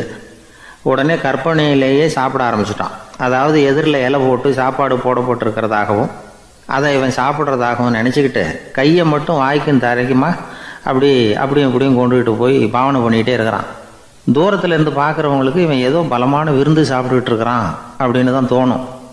அது மாதிரியே பண்ணிக்கிட்டு இருந்தான். அந்த வழியாக ஒரு சன்னியாசி வந்துக்கிட்டு இருந்தார். இவனை பார்த்தார். என்ன இவன் இப்படி பண்ணிகிட்டு இருக்கிறானே அப்படின்னு நினச்சாரு. கொஞ்ச நேரம் அவனையே உத்து பார்த்துக்கிட்டு இருந்தார். இவரை பார்த்ததும் அவன் இன்னமும் சுவாரஸ்யமாக சாப்பிட ஆரம்பிச்சிட்டான். அப்பப்பா, என்ன இது, இந்த குழம்பு இவ்வளவு காரமாக இருக்குது, என்னுடைய நாக்கே எரிஞ்சு போடும் போல இருக்கு அப்படின்னு சொல்லிக்கிட்டு பக்கத்தில் ஒரு குவளையை எடுத்து தண்ணி குடிக்கிறது மாதிரி பாவனை பண்ணுறான். அப்பாடா, இப்போ கொஞ்சம் பரவாயில்ல அப்படின்னு சொல்லிக்கிட்டு குவளையை கீழே வைக்கிறது மாதிரி ஒரு பாவனை பண்ணுறான். சன்னியாசி பார்த்தார். என்னப்பா, சாப்பாட்டில் காரம் அதிகமோ அப்படின்னார். ஆமாம் சுவாமி, ஞாபகம் மறதியில் கொஞ்சம் மிளகாய் அதிகமாக சேர்த்துக்கிட்டேன் அப்படின்னா. சரி சாப்பிடு அப்படின்னு சொல்லிட்டார். அவன் சாப்பிட்டு முடிக்கிற வரைக்கும் பொறுமையாக உட்காந்துருந்தார். அவன் அப்பாடா அப்படின்னு சொல்லிட்டு மறுபடியும் தண்ணியை எடுத்து குடித்தான். எல்லாம் கற்பனையிலேயே. அதுக்கப்புறம் சன்னியாசி பேச ஆரம்பித்தார். இதை பாருப்பா, உன்னுடைய கற்பனையை நான் மெச்சுறேன், இருந்தாலும் உன் சாப்பாட்டில் ஒரு இனிப்பையும் வச்சுருக்கலாமே, ஏன் மிளகாயை அளவுக்கு அதிகமாக போட்டுவிட்டு அவஸ்தைப்படுறேன் அப்படின்னார். அவன் யோசிக்க ஆரம்பித்தான். அதுக்கப்புறம் இவர் சொன்னார், இதை பாருப்பா, இனிமேல உன்னுடைய கற்பனையும் உயர்ந்ததாக இருக்கட்டும் அப்படின்னு உபதேசம் பண்ணிவிட்டு போனார். எப்பவும் உயர்வை பற்றியே சிந்திக்கணும். உயர்வு கிடைக்கலன்னா கூட அப்படி சிந்திக்கிறத நிறுத்தப்படாது அப்படிங்கிறார் திருவள்ளுவர். உள்ளுவது எல்லாம் உயர் உள்ளல், மற்ற அது தள்ளினும் தள்ளாமை நேர்த்து.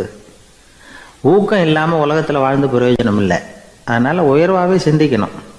அது நம்மளை ஊக்கப்படுத்தும். இது பெரியோர் வாக்கு. இந்த உலகத்தில் கற்பனையிலேயே வாழ்கிற சில கஞ்சர்களும் உண்டு. அதாவது 2 கஞ்சர்கள், 2 பேரும் பக்கத்து ஊரில் இருந்தாங்க. பொங்கல் சமயம் ஒரு கஞ்சன் தன்னுடைய மகனை கூப்பிட்டான். இதோ பாருப்பா, பக்கத்து ஊரில் என்னுடைய நண்பன் ஒருத்தன் இருக்கிறான், அவனுக்கு பொங்கல் பரிசு ஏதாவது கொடுக்கணும், நான் ஒரு 4 ஆட்டுக்குட்டியை தரேன், நீ கொண்டுகிட்டு போய் கொடுத்துட்டு வந்து விடுறியா அப்படின்னு கேட்டான். சரி, நான் புள்ள ஒரு பைய கையில் எடுத்துக்கோன்னா. அவன் எடுத்துக்கிட்டான். இந்த ஆட்டுக்குட்டி பிடிச்சிக்கோ அப்படின்னு சொல்லி ஒவ்வொன்றா போடுறேன் பார் அப்படின்னு சொல்லிட்டு 1 2 3 4 அப்படின்னு எண்ணிக்கிட்டே வெறும் சைகையாலேயே ஆட்டுக்குட்டியை பிடிச்சி போடுறது மாதிரி பாவனை பண்ணிகிட்டு இருக்கிறான். அவன் பிள்ளையும் அது ரொம்ப அக்கறையாக வாங்கிக்கிறது மாதிரி வாங்கிக்கிட்டு அந்த பையை தூக்கிக்கிட்டு அடுத்த ஊருக்கு போகிறான். இவன் அங்கே போய் சேர்ந்த நேரத்தில் அந்த கஞ்சன் ஊரில் இல்லை, எங்கேயோ வெளியில் போயிருக்கிறான். அவனோட புள்ள மட்டும்தான் வீட்டில் இருந்தான். இவன் அவன்கிட்ட, இதை பாரு, எங்கள் அப்பா உங்கள் அப்பாவுக்கு ஆட்டுக்குட்டி கொடுத்து அனுப்பியிருக்கிறாரு, பிடிச்சிக்கோ அப்படின்னு சொல்லி பாவனையிலேயே ஒவ்வொன்றா எடுத்து அவங்ககிட்ட கொடுத்துட்டான். அவனும் வாங்கிட்டான் வாங்கிறது மாதிரி.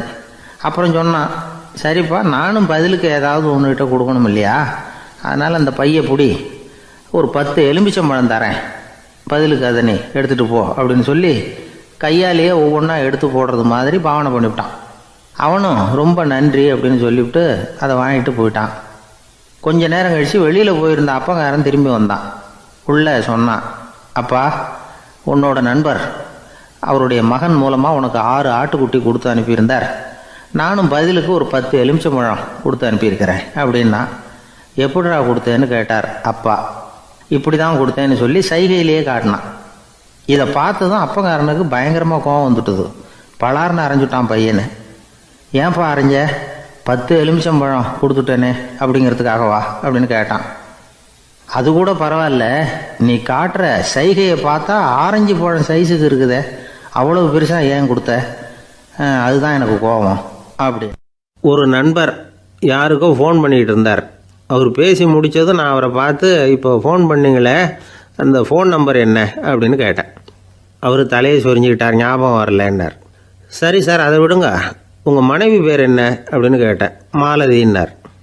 என்ன சார் இது வேடிக்கை, கொஞ்ச நேரத்துக்கு முன்னாடி பேசின ஃபோன் நம்பர் மறந்து போச்சு, எப்போவோ கல்யாணம் பண்ணிக்கிட்ட மனைவி பேர் மறக்கலை, அதை கரெக்டாக சொல்லிவிட்டீங்களே அப்படின்னு கேட்டேன். அவர் என்ன ஒரு மாதிரியாக பார்த்தார்.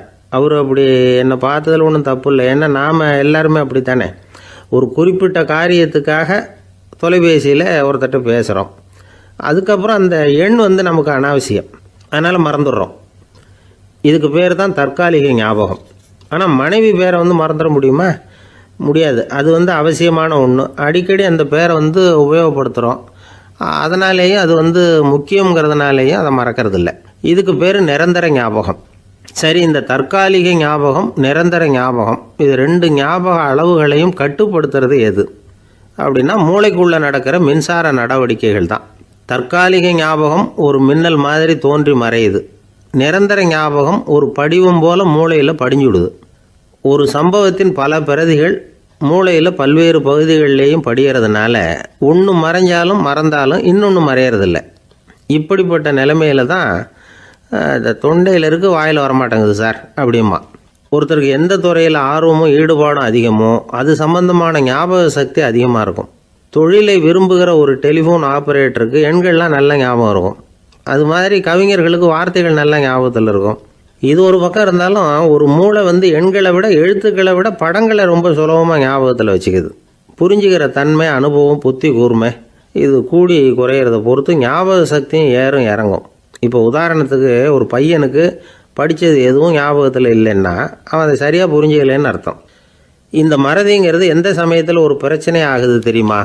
உங்களுக்கு வேண்டியப்பட்ட ஒருத்தரை ஞாயிற்றுக்கிழமை சாயந்தரம் சரியாக 5 மணிக்கு கடற்கரைக்கு வர சொல்லிவிட்டு அந்த நேரத்தை மறந்துவிட்டா அது பரவாயில்ல, வர சொன்னதையே மறந்துவிட்டா தான் நிலைமை மோசம்னு அர்த்தம். இப்படி இருந்தால் இது சிகிச்சை எடுத்துக்க வேண்டிய நிலைமைங்கிறத புரிஞ்சுக்கணும். ஆமாம், இதுக்கும் மருந்து இருக்குது. ஆனால் மூளை குறிப்பிட்ட அளவுக்கும் கீழே இயங்குறப்போவோ இன்னொன்று சொல்லுவாங்க, இந்த நியூரோ டிரான்ஸ்மிட்டர் அப்படின்னு சொல்லுவாங்க. அப்படிங்கிற மூளை ரசாயனம் ரொம்பவும் குறைஞ்சி போகிறப்போ மட்டும்தான் உபயோகப்படும். டாக்டர் என்ன சொல்கிறாங்க தெரியுமா? மூளையை பொறுத்த வரைக்கும் அதில் ஞாபக சக்தி அதிகமாக உள்ள மூளை, மறதி உள்ள மூளை அப்படின்னு ஒன்றும் கிடையாது அப்படிங்கிறாங்க. நினைவு வச்சுக்கிறதுக்கு பயிற்சி அளிக்கப்பட்ட மூளை, பயிற்சியற்ற மூளை அப்படின்னு வேணும்னா சொல்லலாம் அப்படின்னு சொல்கிறாங்க. அதனால் நம்ம ஞாபக சக்திங்கிறது நம்மக்கிட்ட இருக்கிற பயிற்சி, முயற்சி இதை பொறுத்து தான் அமையும். ஒருத்தர் ஒரு பென்சிலை எங்கேயோ வச்சுக்கிட்டு தேடிக்கிட்டு இருந்தார். அப்புறம் என்னமோ தீவிரமாக யோசனை பண்ணி அதை ஞாபகப்படுத்தி பார்த்துக்கிட்டு இருந்தாராம். எதிரில் உட்காந்துருந்தவர் சொன்னார், பென்சிலை தானே தேடிக்கிட்டு இருக்கீங்க, அது உங்கள் வலது காதில் இருக்குது சார் அப்படின்னாராம் அவர். இதுக்கு அவர் சொல்லியிருக்காரு, பென்சிலை வலது காதில் தான் வச்சுருக்கேங்கிறது எனக்கு நல்லா ஞாபகம் இருக்குது, ஆனால் எது வலது காதுங்கிறது தான் மறந்து போச்சு அப்படின்னாராம். அவர் அதை தான் யோசிச்சுட்டு இருந்திருக்கிறார். எனக்கு ஒரு உதவி செய்யணும் அப்படின்னு நம்மளை பார்த்து ஒருத்தர் கேட்குறாருன்னு வச்சுங்களேன், உடனே நாம் அவரை பார்த்து என்ன உதவின்னு கேட்போம். இதுதான் சராசரி மனிதர்களின் இயல்பு. ஆனால் ஒருத்தர் எனக்கு ஒரு உதவி செய்யணும் அப்படின்னு கேட்ட உடனே என்ன உதவின்னு கூட கேட்காம சரி செய்கிறேன் அப்படின்னு ஒத்துக்கிறது இருக்கு பாருங்கள், அது கொஞ்சம் அபூர்வம். அந்த காலத்தில் ஒருத்தர் இருந்தார். அவர் எப்படி தெரியுமா? உதவி கேட்குறவங்க நல்லவங்களா கெட்டவங்களா அப்படின்னு கூட பார்க்கல, தனக்கு நன்மையா தீமையா அப்படின்னு கூட பார்க்கல, உதவி செய்கிறேன்னு புறப்பட்டு விட்டார். அவர் யார் தெரியுமா? அவர் தான் நல சக்கரவர்த்தி. அவர் மாதிரி நாமும் உதவி கேட்குறவங்களுக்கு உடனே உதவி செய்கிறதுக்கு தயாராக இருக்கணும் அப்படின்னு சொன்னார் ஒரு ஆன்மீக பேச்சாளர். நல சரித்திரத்தை அவர் சொல்லிக்கிட்டு இருந்தார். இந்திரன், அக்னி, வருணன், யமன் இவங்க 4 பேரும் நலனை பார்த்து, எங்களுக்கு நீ உதவி செய்யணும், எங்களுக்காக நீ தூது போகணும் அப்படின்னு கேட்குறாங்க. யாருக்கிட்ட தூது போகணும், என்ன காரியத்துக்காக போகணும் அப்படின்னு கேட்கணும்ல. நலன் அப்படி கேட்கவே இல்லை. உடனே சரின்னு ஒத்துக்கிறான். அதுக்கப்புறம் அவங்க விவரம் சொல்கிறாங்க, என்ன உதவி, யாருக்கிட்ட தூது போகணும் அப்படிங்கிற விவரத்தை சொல்கிறாங்க. நலனுக்கும் அப்புறம்தான் புரியுது, எந்த தமயந்தியை இவன் காதலிச்சானோ, எந்த தமயந்தின் சுயம்பரத்துக்காக இவன் போய்கிட்டு இருக்கிறானோ, அந்த தமயந்தியை பார்த்து தங்களுக்காக அவகிட்ட வாதாடணும், பேசணும், தங்களில் ஒருத்தரை கல்யாணம் பண்ணிக்கும்படியாக கேட்கணும் அப்படின்னு அவங்க 4 பேரும் நலன்கிட்ட கேட்குறாங்க. இதை கேட்டதும் நலன் கொஞ்சம் கூட முகம் சுளிக்கலை, பதட்டப்படலை. நேராக தமயந்தி கிட்ட போகிறான். இந்திரன், அக்னி, வருணன், யமன் இவங்களோட சிறப்புகளை எடுத்து சொல்கிறான். இவங்களில் ஒருத்தரை கல்யாணம் பண்ணிக்கலாம் அப்படின்னு சொல்லி கேட்டுக்கிறான். ஆனால் இதுக்கு தமயந்தி சம்மதிக்கலை. சுயம்பரம் நடக்குது, அவள் நலனை தேர்ந்தெடுக்கிறாள். அந்த 4 பேரும் நலனுக்கு நிறைய வரங்கள்லாம் கொடுக்குறாங்க. அதுக்கப்புறம் இப்படி போகுது கதை. இதில் நாம் கவனிக்க வேண்டியது என்னென்னா, உதவின்னு கேட்ட உடனே என்ன உதவின்னு கேட்காம சரி செய்கிறேன்னு சொன்னான் பாருங்கள், அதை கொஞ்சம் சிந்திக்கணும். செய்கிறேன்னு ஒத்துக்கிட்டதுக்கு அப்புறம் அது என்ன உதவின்னு தெரிஞ்சும் முகம் சுளிக்காமல் அதை செஞ்சான் பாருங்கள், அதையும் கொஞ்சம் சிந்திக்கணும். நம்மால் ஒரு